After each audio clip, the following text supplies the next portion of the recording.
बिस्मिल्लाहिर्रहमानिर्रहीम। अस्सलाम वालेकुम डियर स्टूडेंट्स, उम्मीद करता हूँ आप बिल्कुल ठीक होंगे। As the title of the video shows, ये सेकेंड ईयर के स्टूडेंट्स के लिए पहला लेक्चर है और मुझे ये बेहतर लगा कि इससे पहले कि हम बाकायदा तौर पे सिलेबस को स्टार्ट करें, we should have an overview of syllabus and paper pattern. हमें पता होना चाहिए कि हमारे सिलेबस में शामिल क्या क्या चीज़ें हैं और हमारा जो पेपर होगा वो किस तरह का होगा, यानी कि सिलेबस के किस हिस्से से किस नौइयत के किस टाइप के क्वेश्चंस आएंगे और कौन सा हिस्सा सिलेबस का हमारे लिए ज़्यादा इम्पोर्टेंट है। उसका फ़ायदा ये होगा आपको कि आपकी तैयारी जो होगी वो साथ साथ होती रहेगी, आपकी लर्निंग जो है वो फोकस्ड और टारगेटेड लर्निंग होगी, यानी आप जो ज़्यादा इंपॉर्टेंट चीज़ें हैं उनको ज़्यादा बेहतर तरीके से फोकस कर सकेंगे और साथ साथ आपकी जो एग्ज़ामिनेशन की तैयारी है, जो at the end of the academic year आपने बोर्ड का एग्ज़ाम देना है, उसकी तैयारी आपकी साथ साथ होती रहेगी। जी, तो सबसे पहले बात कर लेते हैं कि आपके सिलेबस में क्या क्या चीज़ें शामिल हैं। सिलेबस में सबसे पहले आपकी दो बुक्स हैं, एक तो बुक 2 है और दूसरा नावल है गुड बाय मिस्टर चिप्स, जिसको जेम्स हिल्टन ने लिखा है। फर्स्ट ईयर में आपने बुक 1 और बुक 3 पढ़ी थी, अभी आपने बुक 2 पढ़नी है। बुक 2 के 2 हिस्से होंगे, 2 पार्ट्स हैं। पार्ट 1 में 10 चैप्टर्स हैं और पार्ट 2 में 5 चैप्टर्स हैं। पार्ट 1 के जो 10 चैप्टर्स हैं, they are like essays on a variety of topics. ये एसेज हैं मुख्तलिफ टॉपिक्स पे, साइंटिफिक टॉपिक्स भी हैं, उसमें आपकी एजुकेशनल लाइफ के हवाले से भी टॉपिक्स हैं, स्टूडेंट लाइफ के हवाले से टॉपिक्स हैं और साथ साथ कुछ ह्यूमरस टॉपिक्स भी हैं। तो इंशाल्लाह आप इनको बड़ा इंजॉय भी करेंगे और बहुत सारी न्यू इन्फॉर्मेशन भी आपको मिलेगी। बुक 2 का जो पार्ट 2 है, जिसमें 5 चैप्टर्स हैं, वो 5 फेवरेट पर्सनालिटीज़ जो हैं, हिस्टोरिकल पर्सनालिटीज़, उनकी लाइफ के ऊपर हैं वो चैप्टर्स, और इन 5 चैप्टर्स को हीरोज़ भी कहा जाता है, 5 हीरोज़ भी कहा जाता है। ये तो होगी बुक 2। सेकेंडली मैंने आपको बताया कि आपके सिलेबस में एक और जो बुक शामिल है वो एक नावल है। नावल एक लंबी स्टोरी को कहा जाता है और ये नावल जेम्स हिल्टन ने लिखा है, जिसका टाइटल है goodbye mister chips. It's about the life of a teacher.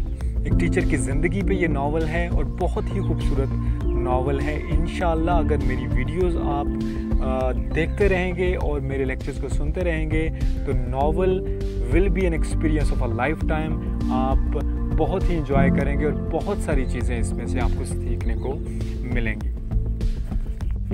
ये तो होगी 2 बुक्स जो आपके सिलेबस में शामिल हैं। अब बात कर लेते हैं ग्रामर एंड कंपोजिशन वाले पार्ट की, जिसको आप इंग्लिश भी अपने वर्ड्स में कहते हैं। तो ग्रामर एंड कंपोजिशन वाले पोर्शन में आपके पास सबसे पहले एस्से राइटिंग होगी। एस्से आपने एक लिखना होगा 300 to 400 वर्ड्स का, जो कि 15 नंबर का होगा। उसके बाद आपके पास ईडियम्स होंगे। ईडियम्स को उर्दू में मुहावरे कहा जाता है। ये ईडियम्स आपने अपने सेंटेंसेस में इस्तेमाल करने होंगे और ये बहुत इम्पोर्टेंट हैं और बहुत आसान हैं। ये भी हम डिस्कस करेंगे इंशाल्लाह, पढ़ेंगे। उसके बाद आपके पास आ जाता है ट्रांसलेशन का क्वेश्चन, जो बहुत ही ज़्यादा इम्पोर्टेंट है। ट्रांसलेशन का क्वेश्चन भी 15 नंबर का है, लेकिन ये फ़र्स्ट ईयर वाली ट्रांसलेशन से मुख्तलिफ है। इसलिए मुख्तलिफ है क्योंकि फ़र्स्ट ईयर में आपने बुक 1 की शॉर्ट स्टोरीज़ में से इंग्लिश का एक पैराग्राफ आता था जिसे आपने उर्दू में ट्रांसलेट करना होता था, लेकिन अभी चीज़ें मुख्तलिफ हैं। अब आपके पास उर्दू का एक पैराग्राफ आएगा जो कि कहीं से भी आ सकता है, आपके किसी सिलेबस के बुक से वो नहीं आता। तो उर्दू का एक पैराग्राफ होगा जो कि 3 से 5 लाइनों तक का हो सकता है, उसको आपने इंग्लिश में ट्रांसलेट करना होगा। तो वो इंशाल्लाह टेंसेस हम पढ़ेंगे, तो टेंसेस का अगर आपके पास अच्छा नॉलेज होगा तो आप वो आराम से ट्रांसलेशन का पैराग्राफ भी कर पाएंगे। तो ये तो था हमारा सिलेबस। अब हम डिस्कस कर लेते हैं आपका पेपर पैटर्न। जी, तो पेपर आपका 2 हिस्से होंगे, जैसे फर्स्ट ईयर में थे। ऑब्जेक्टिव होगा और सब्जेक्टिव होगा। ऑब्जेक्टिव 20 नंबर का होगा, 30 मिनट उसका टाइम होगा, उसी तरह जिस तरह फर्स्ट ईयर में है। और ऑब्जेक्टिव में आपको मैं बता देता हूँ कि कौन कौन से आपके इसमें क्वेश्चंस होंगे, किस टाइप का ऑब्जेक्टिव होगा, ताकि जब आप चैप्टर्स को पढ़ें टेक्स्ट को पढ़ें तो आप साथ साथ जहन में रखें कि कौन सी चीज़ें आपको फोकस करनी होंगी, ताकि आपकी जो आपका जो ऑब्जेक्टिव वाला पोर्शन है इसको भी आप साथ साथ तैयार करते रहें। अच्छा, ऑब्जेक्टिव में पहला जो क्वेश्चन है इसमें सिनोनिम्स आपने करने होते हैं। सिनोनिम्स आपको पता भी होगा, लेकिन मैं आपको फिर से बता देता हूँ कि सिनोनिम्स जो है ना ऐसे वर्ड्स को कहते हैं विच हैव सेम मीनिंग, ऐसे वर्ड्स जिनका एक ही जैसा मानी हो। तो अब इसमें क्या होगा कि आपके पास एक लाइन आएगी, टेक्स्ट से ली गई, आपकी बुक से ली गई, और उस लाइन में एक वर्ड को अंडरलाइन किया गया होगा और वो वर्ड थोड़ा मुश्किल होगा। नीचे ऑप्शंस में आपके पास 4 ऑप्शंस होंगे और उनमें से एक वर्ड उस ऊपर अंडरलाइंड वर्ड का मीनिंग होगा या उससे मिलता जुलता मानी रखता होगा। आपने उस एक वर्ड को सिलेक्ट करना होगा। तो ये जो क्वेश्चन नंबर 1 जो मैं आपको बता रहा हूँ ऑब्जेक्टिव का, जिसके 10 मार्क्स हैं टोटल, इसके 3 हिस्से बने हुए हैं। पहले हिस्से में 3 सिनोनिम्स आपके आएंगे बुक 2 के पार्ट 1 में से। बुक 2 का मैंने आपको बताया कि उसके 2 हिस्से हैं, 10 चैप्टर्स एक में और 5 चैप्टर्स दूसरे में। तो पहला जो उसका हिस्सा है 10 चैप्टर्स में से आपके 3 सिनोनिम्स आएंगे। फिर दूसरे हिस्से जिसमें से 5 चैप्टर्स हैं उसमें से भी 3 सिनोनिम्स आपको करने होंगे। फिर आ जाता है आपका नॉवल में से आपके 4 सिनोनिम्स आएंगे। तो जब आप टेक्स्ट पढ़ेंगे तो आपने जो भी वर्ड्स मुश्किल होंगे जिनके मैं मीनिंग्स बताता जाऊंगा, आपने उनको अंडरलाइन भी करना है, अपने पास नोटबुक के ऊपर लिख भी लेना है। लेड पेंसिल से आप अपनी टेक्स्ट बुक के ऊपर भी लिख सकते हैं, ताकि वो आप जब ऑब्जेक्टिव सॉल्व करें तो आपको बहुत आसानी हो जाए। ये तो हो गया उसका क्वेश्चन नंबर 1 ऑब्जेक्टिव का, ये 10 नंबर का होगा। फिर इसका दूसरा जो क्वेश्चन है वो fill in the following blanks with appropriate prepositions. इसमें आपने प्रेपोजिशंस जो हैं वो अप्रोप्रिएट जो मौजू और मुनासिब प्रेपोजिशन आपको लगेगी वो आपने इस्तेमाल करनी होगी। प्रेपोजिशंस क्या हैं उनको डिटेल में हम इंशाल्लाह एक पूरा लेक्चर में आपको दूंगा, आपको समझाऊंगा, तो वो भी आप बड़ी आसानी से कर लेंगे। प्रेपोजिशंस का जो क्वेश्चन है इसको सॉल्व करना इतना मुश्किल नहीं है। फिर लास्ट जो क्वेश्चन, ये भी 5 नंबर का है। फिर जो लास्ट क्वेश्चन है वो करेक्शन ऑफ सेंटेंसेस है, यानी इसमें एक सेंटेंस दिया होगा जो कि ग्रामेटिकली गलत होगा। आपने नीचे जो 4 ऑप्शंस होंगे उनमें से एक करेक्ट सेंटेंस होगा, आपने वो सिलेक्ट कर लेना है। वो सिलेक्ट कैसे करेंगे, कैसे पहचानेंगे, ये भी आपके ग्रामर के नॉलेज पे, टेंसेस के नॉलेज पे डिपेंड करता है। तो अगर आपके पास ग्रामर का, टेंसेस का नॉलेज अच्छा होगा तो आप ये क्वेश्चंस भी आराम से कर लेंगे। तो ये हो गया ऑब्जेक्टिव, 10 नंबर के सिनोनिम, 5 नंबर के प्रेपोजिशंस और 5 नंबर के करेक्शन ऑफ सेंटेंसेस। ये तो बात करते हैं सेक्शन 2 की, जो आपका सब्जेक्टिव पेपर होगा।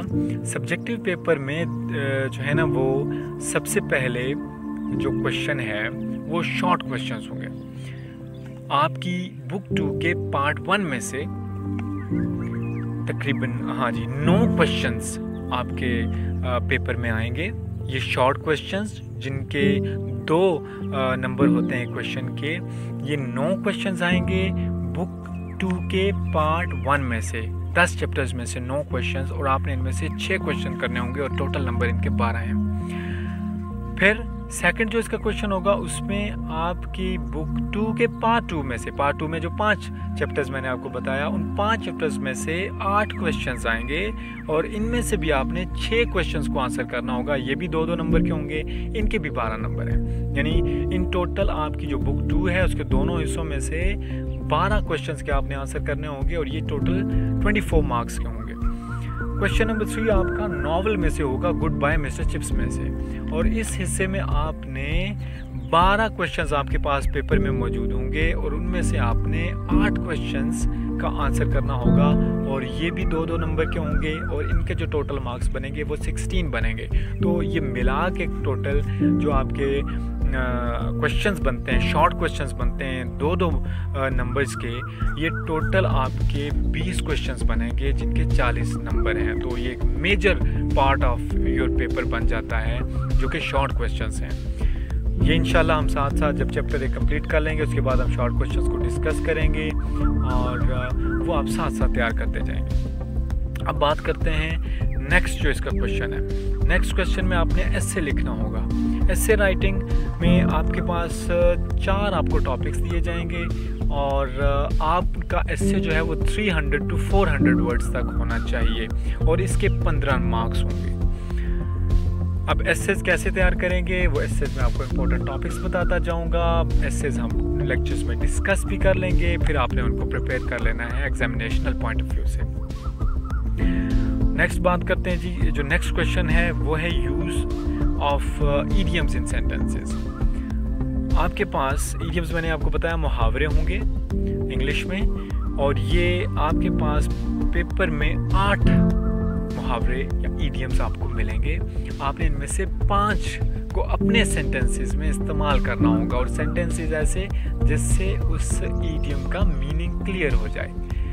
तो ये 10 नंबर का क्वेश्चन होगा और मेरे ख्याल में ये बहुत ही आसान नंबर्स हैं, बहुत ही आसान मार्क्स जो मिल सकते हैं इस पेपर में वो ये ईडियम्स के हैं। थोड़ी सी मेहनत अगर की जाए, ईडियम्स आसान होते हैं, इंटरेस्टिंग होते हैं, याद रह जाते हैं। एक सेंटेंस लिखने के आपको 2 नंबर मिलते हैं। अगर हम इनको कंपेयर करें आपके पेयर ऑफ वर्ड्स से जो आपने फर्स्ट ईयर में पढ़े हैं, तो ये बहुत आसान है। पेयर ऑफ वर्ड्स आपने 10 सेंटेंसेस लिखने होते थे और उन 10 के आपको 5 नंबर्स मिलते थे टोटल, लेकिन यहाँ पे आपने 5 सेंटेंसेस लिखने हैं और ये इंटरेस्टिंग भी हैं, they are full of meaning.